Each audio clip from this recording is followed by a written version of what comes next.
This is the hell that's Lysychansk, and it's a hell that never falls silent. Look to the right of that huge black plume of smoke.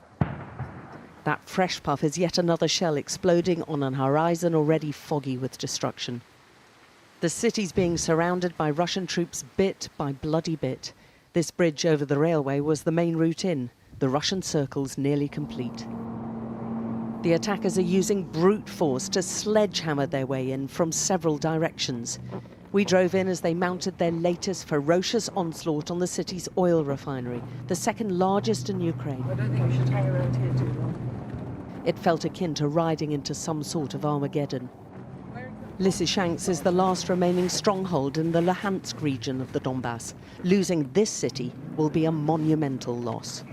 Part of the plant is on fire. Many other areas have been hit badly. There are shells coming in every few minutes. But the Ukrainians are fighting the fight of their lives. And they've been battling over this pocket of the Donbass for months. We're with the soldiers of the 24th Brigade, sworn to secrecy about their exact location inside the plant. They're on the move to another fighting position. The Russian troops are 500 meters away, and they've come under savage attack here. But they're bitterly disappointed about losing their twin city of Severodonetsk. It's made their defense of Lysychansk all the more important. They don't want to give up an inch of territory, but they've followed their orders. Yes, it was the right decision, he says. Better to save lives. But every bit swallowed up by the Russians hurts, and their enemies are making slow but steady progress. We are going out, but some other units will stay, the battalion commander tells us.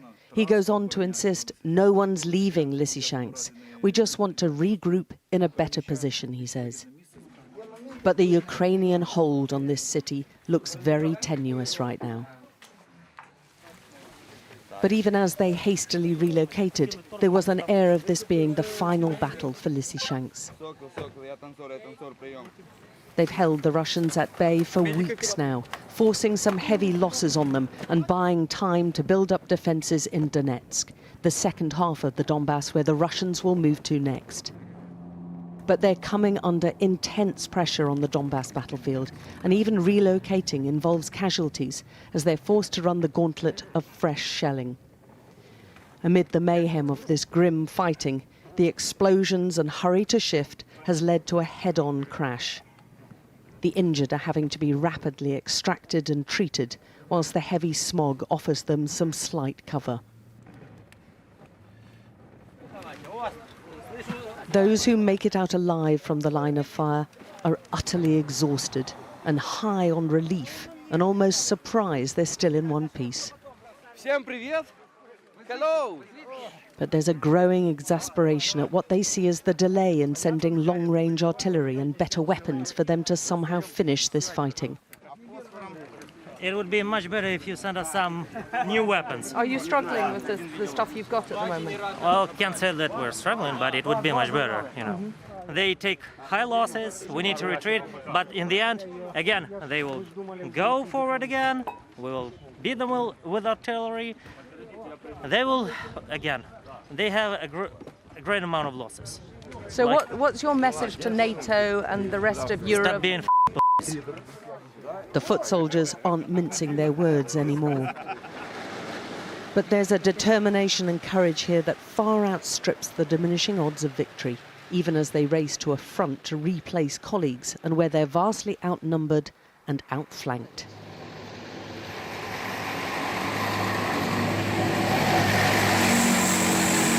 They're still showing peace signs, so I'm getting the impression they're still very optimistic. What's your feeling? Ми так само. Ми всегда за. Ми Україну не здамо. 19-year-old Eugene has a face etched with the grime of war and seeing friends die in Severodonetsk. He spent 4 months sleeping and battling inside this armoured vehicle.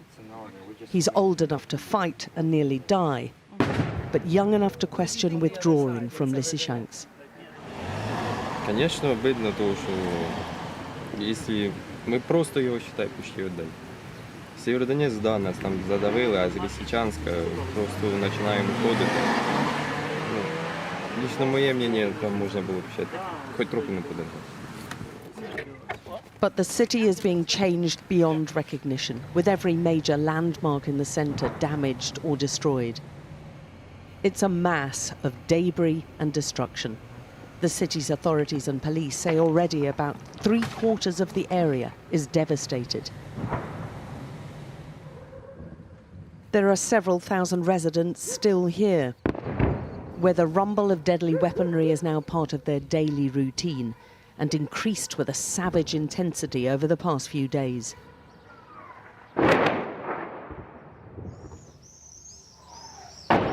Hear that whistle and that crunch? We know that they're coming from the south of the city, where there's a column of Russian armory which is trying to encircle the city, and they keep landing every 2 minutes.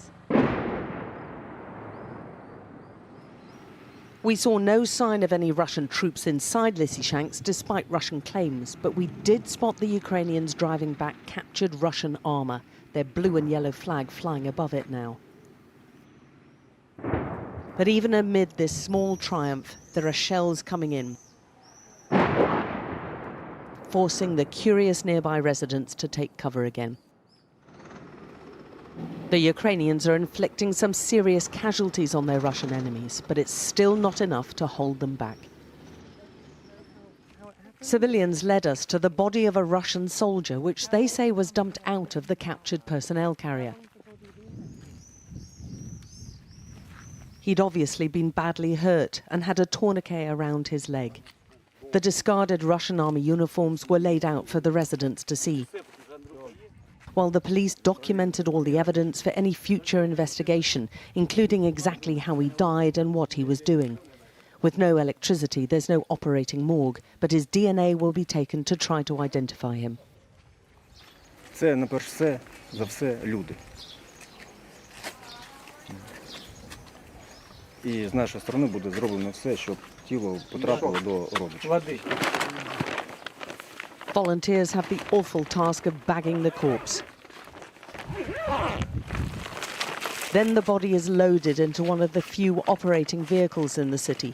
A larder so small, one of the volunteers has to sit cradling the dead Russian soldier on his lap, whilst his colleagues finish up gathering his personal items. Both life and death in Lysychansk is utterly surreal. The Russians deny they're targeting civilians, but plenty of homes are being hit in the fight to seize this city. A few metres away from the flames in this building, we find Ihor, a pensioner who's struggling to accept his flat's been bombed overnight. Both floors above his are burned right through. Are you still staying in there? Да, конечно. А куда мне? У меня нога болит. Куда мне идти? Мне некуда. В общем.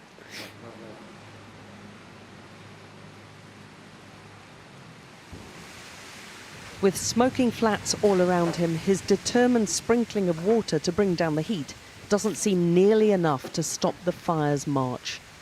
Yet the pain of giving up what's his is too much. And it's this refusal to give in that we've seen repeated over and over again in this country. Alex Crawford, Sky News in Lysychansk in the Donbass, eastern Ukraine.